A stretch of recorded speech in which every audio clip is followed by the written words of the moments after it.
Hello everyone, welcome to English Shorthand classes. Exercise first. Get ready for the dictation. Get ready. Start. Our general view in regard to West Asia has been frequently stated. Our approach is not inimical to any country there. It is friendly to all countries, but inevitably our sympathies are with the Arab countries and with Arab nationalism, which represents today the urge of the people. Also, according to our general policy as well as our views on the present situation in West Asia, we do not accept that foreign troops should be used in any territory in the area in the circumstances prevailing there. We are convinced that there can be no settlement and no return to normality till foreign troops are removed from the area. Sometimes it is stated that these countries should be treated like tender infants and be under the guardianship of bigger countries. But it is quite clear that they do not like this offer of guardianship and patronage, and in fact resent such suggestions. One has to take to some extent a historical view of the developments in West Asia.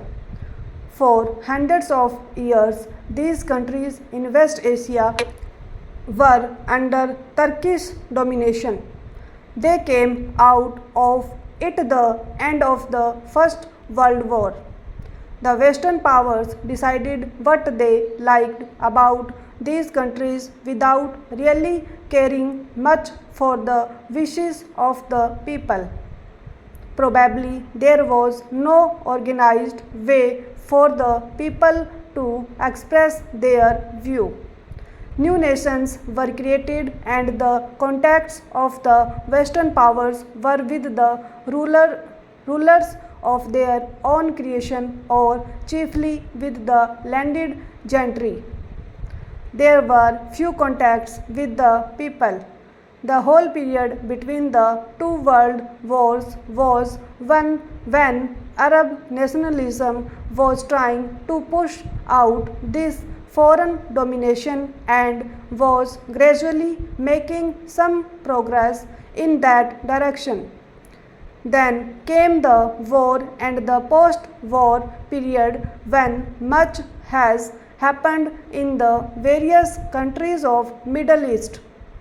The major fact in West Asia is the growth of Arab nationalism in a very powerful, resurgent way. Egypt took the lead in this matter, and under the wise leadership of President Nasser has played a very important part. Nasser, in fact, became the most prominent symbol of Arab nationalism.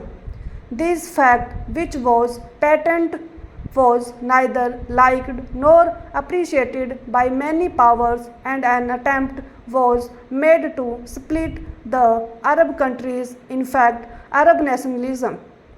This should not be allowed to happen in the interest of global peace. Stop.